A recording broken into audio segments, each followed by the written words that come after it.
Treasurer Joe Hockey has just joined me in the studio. Welcome to 7:30, Treasurer.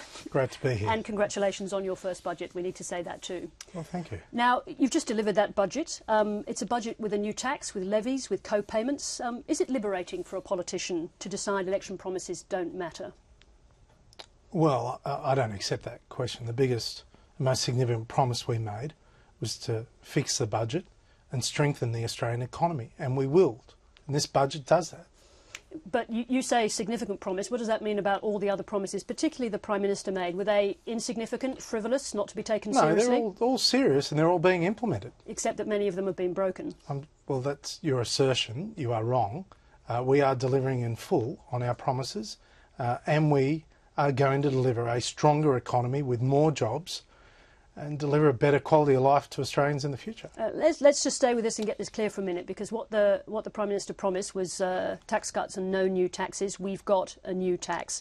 That's a broken promise. Well, you talk about honesty. You say it's the most important currency in politics. Isn't it time for you to have respect for the voters, acknowledge what's happened so we can genuinely move on? You can play those sort of games. It's not a game, sir. Well, you can, whatever you want to assert. The bottom line is, as we show in the documents, as a result of what we've done since being elected, taxes are lower under the coalition than they would have been under Labor. You accept that? I accept that. So that's the promise that we said we'd deliver lower taxes. We're getting rid of the carbon tax. We're getting rid of the mining tax. We're delivering tax cuts without a carbon tax. In addition to all of that, we are trying to fix the budget. Now, we can stand back and watch the house burn down, or we can actually do things that ensure that our country has a sustainable and affordable quality of life, and a number of initiatives in the budget focus on what we are going to do to improve our quality of life into the future. Just going forward, we'll come to those initiatives in just one moment, but are you saying that individual promises made by an opposition leader no longer matter? Well, we can spend the whole conversation talking about the process of promises. That's a yes or no question. Talking about the process of promises. I want to talk about the jobs we're creating.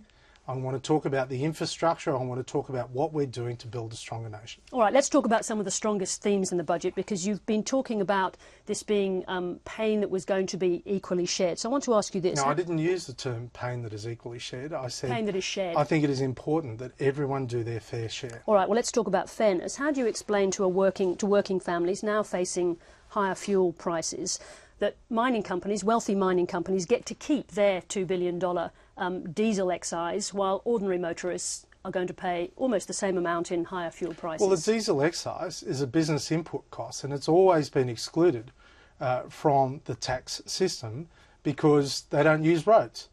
But do you Obviously, when you're operating a mine, you don't use roads. So therefore, the tax you put on the diesel for the mine is not going towards road building, whereas consumers, we pay a tax as part of our petrol, and we use the roads and we get the benefit. And now what we're doing is attaching the inflation increase on the excise to our road building project to make sure it's sustainable. That's the key. You may not have said equally shared, but you did talk about sharing out the pain. So where in this budget, where is the corporate heavy lifting to equal the heavy lifting that's being asked of middle and lower income Australians? Well, the challenge that we face in Australia is that all the countries around us are heading towards a lower company tax rate. Now, we're only able to lower the company tax rate for 800,000 businesses. For larger businesses, we can't. So they're doing heavy lifting in a sense that they're losing out in their competitiveness. Plus, we have a very high wage structure in Australia. So they're doing the heavy lifting. Also, we're taking away over $800 million of industry subsidies.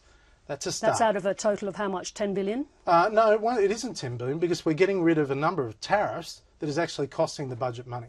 So you regard that as what you've just described as heavy lifting for the corporate sector, is that right? Well, yes, but heavy lifting comes down to individuals. The corporate sector is a vehicle that represents us as individuals. We work for the corporate sector if we're employed by a company. So therefore, we all have to contribute. And as individuals, at the end of the day, it comes down to individual taxpayers. Well, let's talk about permanence then, because you have introduced a levy for high income earners, but it's a temporary levy, and yet the changes to the family payments are permanent. Why not make the deficit levy for high income earners a permanent tax? Well, they already pay a considerable amount of tax, and the highest rate is considerably high. It is relatively high. everyone has to make a small contribution in one form or another. But also a tax on income goes to their primary source of income. In relation to family supplements, it's in addition to household income. So a family payment is a supplement to the primary income of the household. Nonetheless, an argument for permanence in that higher tax rate would appear to offset some of the pain suffered by people paying disproportionately higher amounts of their wages or benefits, whatever they are. Well, we want lower taxes, not higher taxes. Look, let's look at a couple of examples. We struggled to work these out in the short time we've had available, so forgive us if we've got these sums right, but we think we're okay here. If you earn $250,000 and you're paying the deficit, the high income deficit, you're going to pay about $1,400 as we understand it. If you're 24 and unemployed, you're going to lose nearly $2,500 in a year. Now, in that equation, who's doing heavy lifting? Well, the heavy lifting is always done by the taxpayer, and money received by an individual from the government is someone else's taxes.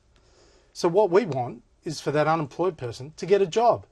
And the best chance of them getting a job is someone else is earning taxes, in creating business, making profit.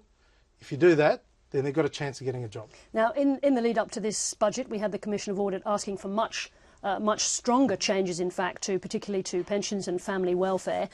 You've made a start, an important start, as you would have it, by reducing the family tax benefit B down to 100,000. But if you listen to the Commission of Audit, it's nowhere near enough. Is the age of entitlement still alive in Australia? Well, there is an age of entitlement, but it is over because we want to replace it with an age of opportunity. And the best thing you can do for someone is help them to get away from a reliance on welfare and get into work if they have the capacity. And for those most vulnerable in the community, we have to ensure that the safety nets are sustainable and give them a fair go. Now, the bigger the safety net, the less you can do for those most vulnerable. But you understand that, for example, that young man on his unemployment benefits or a young mother who's 24 years old, the proportion of what she's going to take home, she's going to struggle to understand why somebody, a wealthy Australian, is going to take, frankly, a minuscule hit to their income. Well, I don't accept that. I don't accept that because the money is a supplement for that lady. It's a supplement. So she's just going to have to understand that economic argument. Well, it's a supplement. She has a primary income elsewhere. All right, let's talk about the Medicare co-payment because that included a significant surprise today, which is the creation of a large fund for medical research. This was always going to be a hard sell. Are you, in a way, guilting people into supporting the payment, the Medicare co-payment, by attaching it to this medical research fund? No, this is good policy. This is good policy. If we invest in research now, and we're damn good at it in Australia, if we invest in medical research now, we might find the cures for dementia or Alzheimer's or something like that. We have that capacity. We've got the innovation. We've got the brain power. That's probably an but argument. We've just got to put money for it. That's probably an argument for doing it anyway. Well, there's not enough money to do it anyway. That's the bottom line. You can only create these things if you contribute.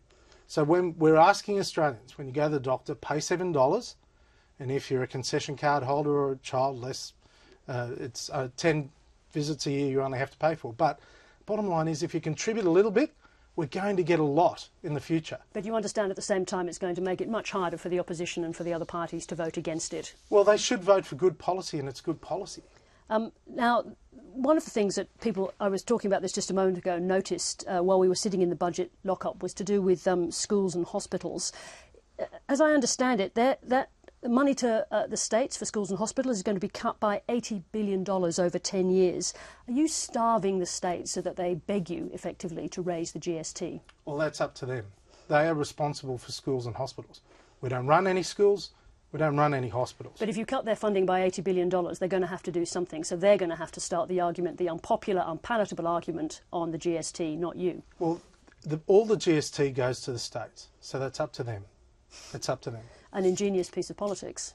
Well, it's good policy. What we're doing is good policy that is going to build a stronger economy. You know what? If you have a stronger economy, you have more people in work, you actually do get more revenue as a government. Now, in that putting off of the $80 billion or the reduction in funding to the states of $80 billion, where is the ongoing funding, the Gonski funding, to improve equity or well, we committed. funding well, you across our asked us schools? to keep to our election promises, and we are. We said we'd fund 4 years of Gonski, and we are funding 4 years of Gonski. In fact, we're topping it up. So we actually put more money in after Labor ripped it out. We're putting more money into Gonski. But we said 4 years and that's it. And we're true to our word. So what happens after those 4 years? With that $80 billion reduction, does that mean that Gonski funding comes to an end at that point? Well, I expect the states will deal with it as they choose to deal with it. They run the schools. We don't run a school. Now, two of the more controversial tax hikes in this picture, that's the deficit levy and the Medicare co-payment. Two of the more controversial? Well, there are only two tax adjustments of any substance. Is that what we're going to call them now? Of any substance. So any tax changes, if you like, or whatever you'd like to call it. New taxes. But whatever you'd like to call it, there's two. You know, there's actually fewer than any of the previous budgets from the previous government. They're still that's taxes. a good sign. I don't need to teach you, Treasurer, sure. what a tax is. You know that a co-payment, a levy and a tax are all taxes by any other name. Am I correct? Yes. So there are new taxes in your budget. There are increases in taxes. New taxes in your budget. Those co-payments and levies are not necessarily going to have, we'll find out more tonight, but they're not necessarily going to have the support to get through the Senate. How do you propose to plug the hole from that revenue if they don't get through? Well, we'll wait and see what happens with the Greens and the Labor Party, but they've been pretty reckless so far, so I assume they'll continue their path. Do you have a contingency plan if they vote against them? Well, no, our job is to lay down the policy that is good for the nation. Now, if Labor and the Greens don't want to support that, that's their call. But already, the Labor Party is opposing budget savings that they themselves took to the last election. They're not only opposing our promises at the last election, they're opposing their own promises at the last election to improve the budget bottom line. And just briefly, how committed are you to those changes? If they vote against them, or are you prepared to go to a double dissolution? Well, we are putting up our plan to make the economy stronger. We make no apologies for that. The best thing we can do is what's right for the nation, and we expect that the Labor Party, the Greens and everyone else will do what's right for the nation. We'll find out more this evening. Thank you very much indeed for joining us, Treasurer. Great to be here.